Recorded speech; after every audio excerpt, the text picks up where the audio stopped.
Bismillahirrahmanirrahim. Assalamualaikum warahmatullahi wabarakatuh. Selamat pagi dan salam sejahtera bagi kita semua.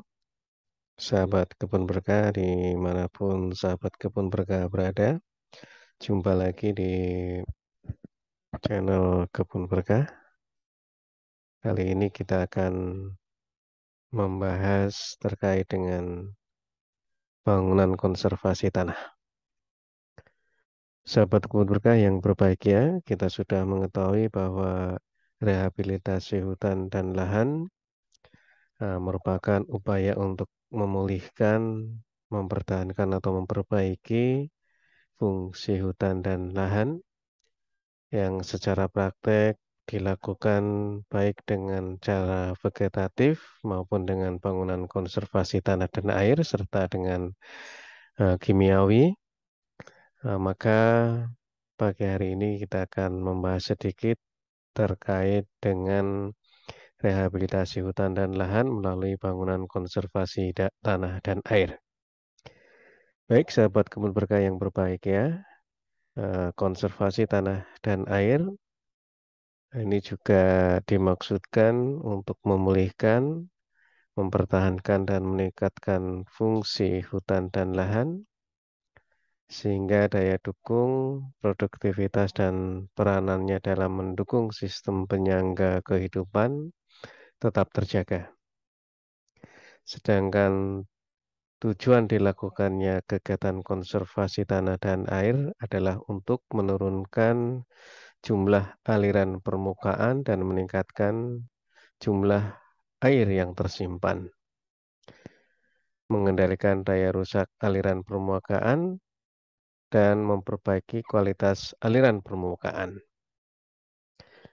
Pada dasarnya, teknis konservasi air dan tanah atau tanah dan air dibagi menjadi 3 teknik, yaitu yang pertama adalah tadi sudah kita bahas adalah teknik vegetatif, yang kedua adalah teknik sipil, dan yang ketiga adalah teknik campuran, yaitu campuran antara vegetatif maupun eh, teknik sipilnya.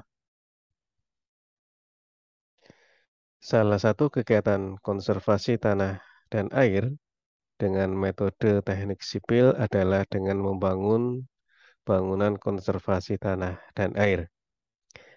Sedang bangunan konservasi tanah dan air ini yang yang akan kita bahas meliputi dam pengendali atau DPI, dam penahan atau DPN, pengendali jurang atau kali plug atau GP, dan sumur resapan air atau SRA. Sebelum bangunan konservasi tanah dan air yang telah disebutkan tadi, maka perlu terlebih dahulu menentukan lokasi yang akan dibangun. Tujuan menentukan lokasi awal ini secara manual tentunya adalah sebagai prakondisi awal sehingga memudahkan dalam melakukan ground check di lapangan. Dalam menentukan lokasi bangunan konservasi tanah dan air, ada beberapa cara yang digunakan antara lain pertama adalah secara langsung, yaitu dengan cara mencari lokasi di lapangan dan pendekatan secara spasial. Penentuan bangunan konservasi tanah dan air secara spasial dimaksudkan untuk memudahkan dalam meletakkan bangunan konservasi tanah air secara benar di peta nantinya. Baik, sahabat kebun berkah yang berbahagia, pada dasarnya di dalam penentuan lokasi bangunan KTA ini dengan teknik spasial sama seperti halnya dengan metode-metode lain seperti metode hidrologi ataupun SWOT, sehingga dalam pelaksanaan pun tidak jauh berbeda. Dalam menentukan lokasi bangunan KTA, tahapan-tahapan yang dilakukan adalah pemilihan kriteria teknis bangunan KTA, yang kedua adalah penentuan bangunan KTA secara spasial, yang ketiga adalah ground check atau cek lapangan, yang keempat adalah pembuatan rancangan, yang kelima adalah pelaksanaan, dan tahapan yang terakhir atau tahapan yang keenam adalah pengendalian.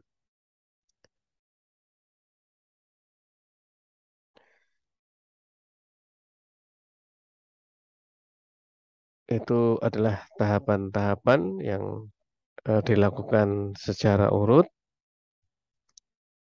Tahapan yang pertama adalah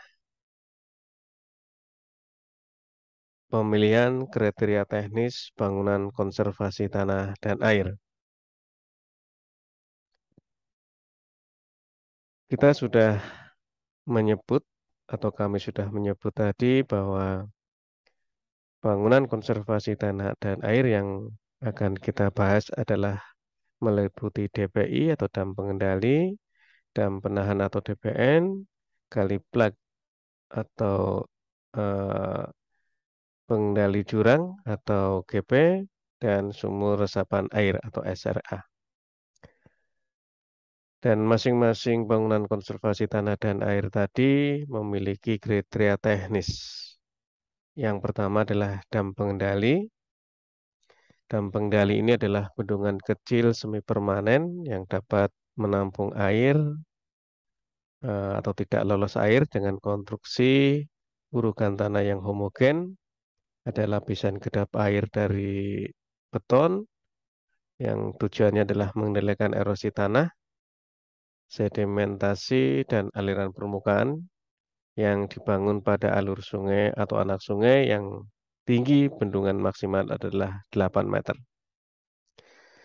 Adapun tujuan dibangunnya DPI ini yaitu mengendalikan endapan atau aliran air yang ada di permukaan tanah yang berasal dari tangkapan air. Yang kedua adalah permukaan air, menaikkan permukaan air tanah sekitarnya, dan yang ketiga adalah untuk tempat persediaan air bagi masyarakat. Sasaran lokasi DPI merupakan hutan maupun lahan yang termasuk dalam land mapping unit terpilih. Kalau kita sekarang di lahan kritis atau sesuai dengan Permen LHK yang terbaru atau Permen LHK 10 tahun 2022 bahwa lokasi-lokasi itu berada pada rencana umum RHL. Secara teknik persyaratan set lokasi dan pengendali adalah sebagai berikut, bahwa luasan daerah tangkapan air untuk bangunan ini berkisar antara 50 sampai dengan 250 hektar. Kemiringan rata-rata daerah tangkapan adalah 15 sampai dengan 35%. Kemiringan alur sungai kurang dari 10%. Prioritas pengamanan bangunan vital. Serta yang kelima adalah diutamakan pada ordo sungai 1 sampai dengan 3. Itulah tujuan maupun sasaran secara dan syarat teknis apabila kita membangun bangunan konservasi tanah dan air berupa DPI atau dam pengendali. Baik, sahabat kebun berkah yang berbahagia, bangunan konservasi tanah dan air yang kedua adalah dam penahan atau DPN.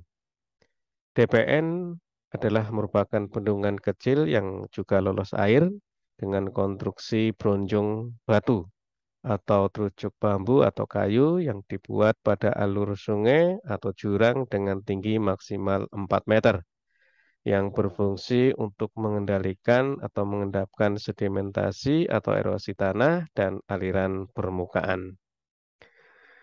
Tujuan dibangunnya DPN ini adalah untuk mengendalikan endapan dan aliran permukaan dari daerah tangkapan air.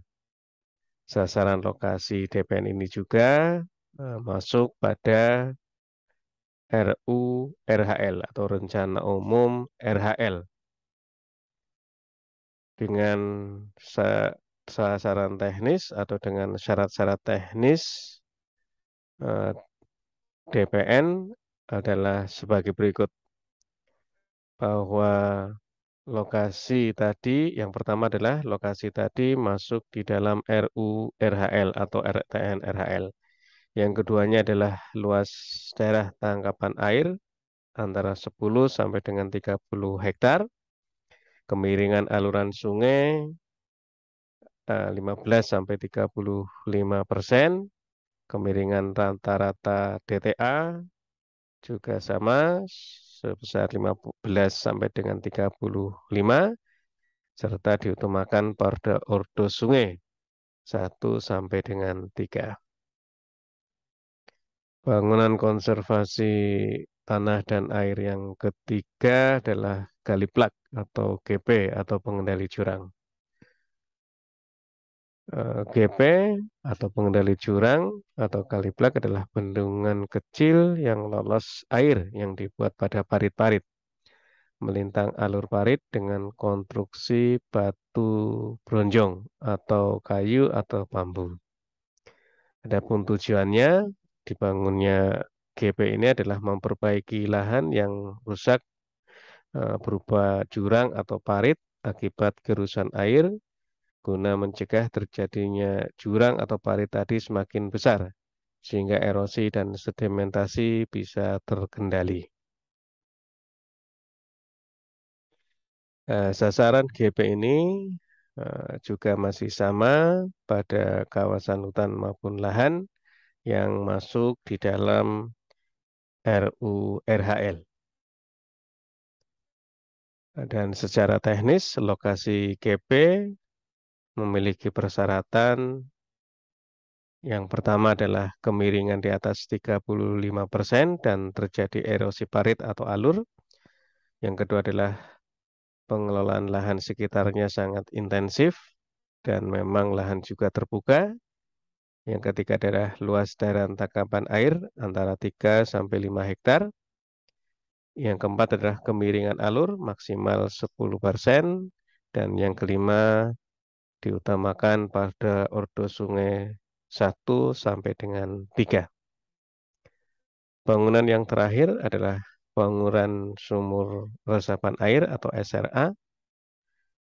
SRA ini adalah salah satu bentuk rekayasa teknik konservasi tanah air yang berupa bangunan yang dibuat sedemikian rupa sehingga menyerupai bentuk sumur gali dengan kedalaman tertentu yang berfungsi sebagai tempat menampung air hujan yang jatuh di atap di atap rumah atau kedap air dan meresap ke dalam tanah. Tujuan pembangunan SRA ini adalah untuk mengurangi aliran permukaan dan meningkatkan air tanah sebagai upaya untuk mengendalikan dan mengoptimalkan fungsi sistem tata air di daerah aliran sungai atau DAS. Adapun tujuan ataupun manfaat dari dibangunnya SRA ini adalah yang pertama, mengurangi aliran permukaan sehingga dapat mencegah atau mengurangi terjadinya banjir dan genangan air.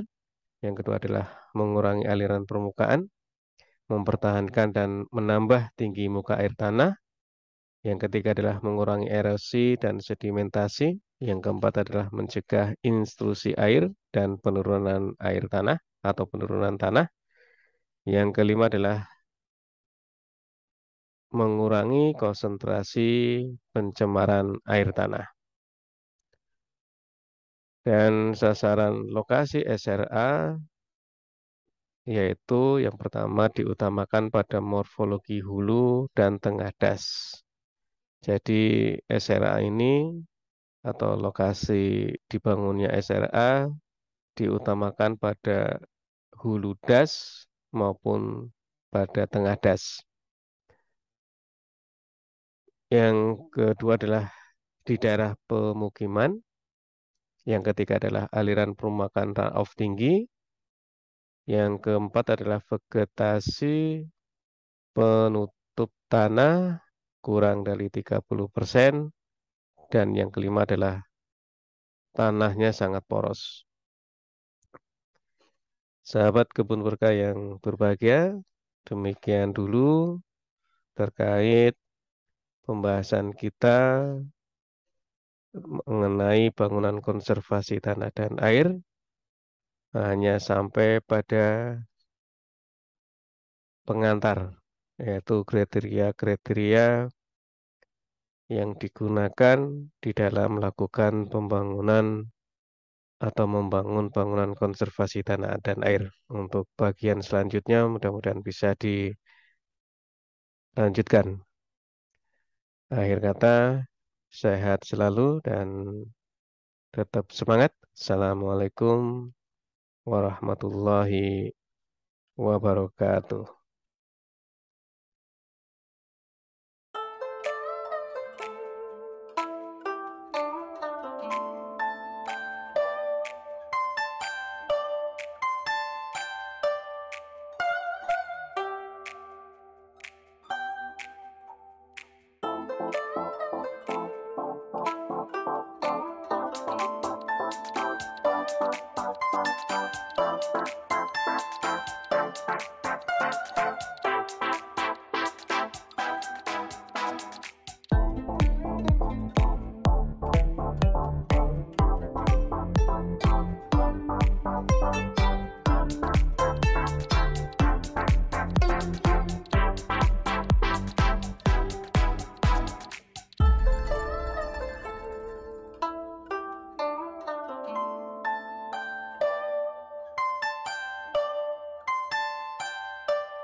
Manfaat daripada dibangunnya zat pengendali ini, masyarakat kami khususnya yang ada di wilayah lingkungan dan pengendali ini bisa memanfaatkannya dengan maksimal, termasuk bisa meningkatkan ekonomi daripada masyarakat yang ada di lingkungan dengan cara penambangan pasir dari hasil dam pengendali ini.